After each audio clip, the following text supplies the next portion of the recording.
आज हम मेडिएक्वा वाटर आयनोजर के सेकंड सबसे बहुगुण एंटीऑक्सीडेंट के बारे में सबसे पहले यहाँ पे हम आपको डेमो में चेक करके दिखाएंगे। उसके बाद फिर इसके बारे में विस्तार से चर्चा करेंगे।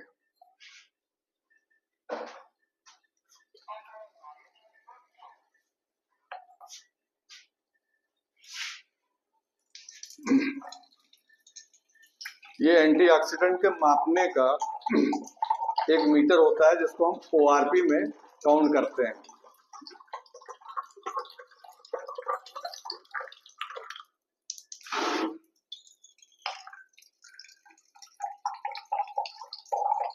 अभी आपने देखा कि यहाँ पे 128 शो कर रहा है, जो साइड में प्लस या माइनस कुछ नहीं दिखाई पड़ रहा है। अभी जब हम पानी में इसको डिप करेंगे तो यहाँ इसकी जो माप होती है वो माइनस में रीडिंग आना चालू हो जाएगी।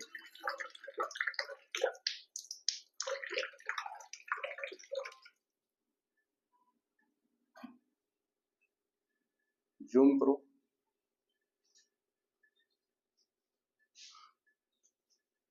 ये इस समय -324-25 के आसपास गया। हमारे जो ग्रीन टी होता है जिसको हम फायदेमंद बताते हैं लोग, उसमें -30 से -50 ORP होता है। इस तरीके से हमारे जो जूस होते हैं, ऑरेंज जूस वगैरह, उसमें माइनस आपका 100 के आसपास एंटीऑक्सीडेंट यानी ORP में काउंट होता है।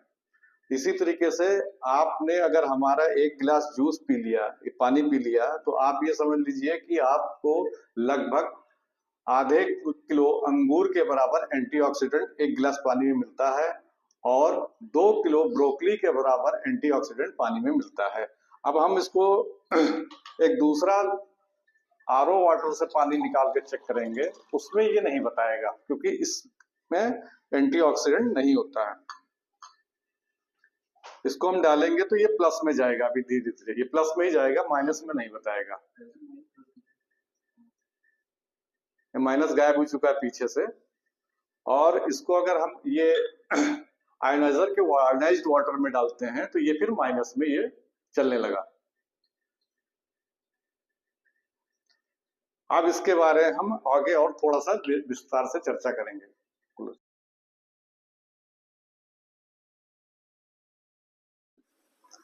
हम अभी बात कर रहे थे ORP। ORP का मतलब जो है एक जो पानी में एंटीऑक्सीडेंट पाया जाता है उसी की मापने की क्षमता को हम ORP में कन्वर्ट करते हैं। जैसे कि इसको हम देख नहीं सकते, ये हवा, धरती, पानी, हमारे शरीर में पदार्थों के बीच इलेक्ट्रॉन का निरंतर आदान प्रदान होता रहता है। इस घटना को हम आयन एक्सचेंज के रूप में जाना जाता है। जिन पदार्थों में इलेक्ट्रॉन की कमी होती है वहां संभव इलेक्ट्रॉनों की तलाश करते हैं। इन पदार्थों को ऑक्सीकरण एजेंट कहा जाता है।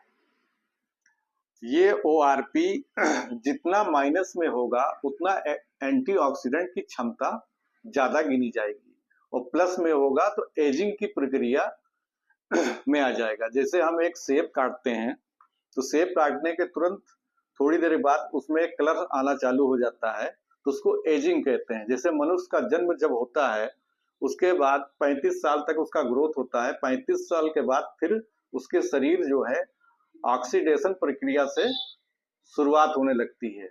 किसी भी मनुष्य की आयु अगर 40 साल, 45 साल या 50 साल किसी की भी आयु है, अगर उसके अंगों को अगर अभी चेक कराया जाए तो 6 साल उसके अंग और पुराने मिलेंगे। यानी आपकी उम्र 50 साल है तो आपके जो ऑर्गन्स हैं वो 56 साल के हो चुके होते हैं। तो ये एंटीऑक्सीडेंट बहुत सारे बीमारियों को कंट्रोल करता है, बहुत सारे बीमारियों को दूर करने में मदद करता है। जैसे कैंसर, डायबिटीज और हृदय रोग जैसी बीमारियों के खतरे को कम करते हैं, आंखों से जुड़ी समस्याओं को कम करने में मदद करते हैं। ये एंटी एजिंग के लिए अच्छे माने जाते हैं। ये इम्यूनिटी को बूस्ट करते हैं, ये सूजन को कम करते हैं, जोड़ों को दर्द में आराम देते हैं, ये त्वचा और हानिकारक UV विकिरण तरंगों से बचाते हैं, और ये बहुत सारे चीजों में भी पाए जाते हैं पानी के अलावा, वाटर आयोनाइजर के अलावा ये बहुत सारी चीजों में पाए जाते हैं, जैसे फल में, जैसे अंगूर, अनार, संतरा, बेर, अनानास, नींबू, खजूर, कीवी, क्लेमेंटाइन, सब्जियां जैसे पालक, टमाटर, चुकंदर, नट्स जैसे अखरोट और मूंगफली, काजू, किशमिश, बीज, जड़ी बूटी, मसाले इत्यादि। इसके बारे में आपको और जानकारी करना है तो बेहतर तरीके से इसके लिए आपको गूगल पे सर्च करना चाहिए कि एंटीऑक्सीडेंट हमारे शरीर के लिए क्यों बहुत ही आवश्यक है। आज हमने आपको एंटीऑक्सीडेंट के बारे में बताया कि जो हमारे मेडी एक्वा आयोनाइजर में इसके पानी में पाया जाता है। अभी हम लोग कुछ बीमारियों की बात करते हैं ऑटो इम्यून डिसऑर्डर की। जैसे हमारा एक बीमारी एक आती है डायबिटीज। डायबिटीज एक ऑटो इम्यून डिसऑर्डर होता है जिसका इलाज लगभग ना के बराबर है।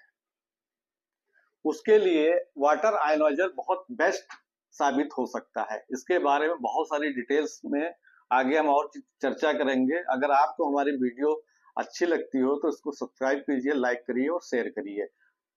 धन्यवाद।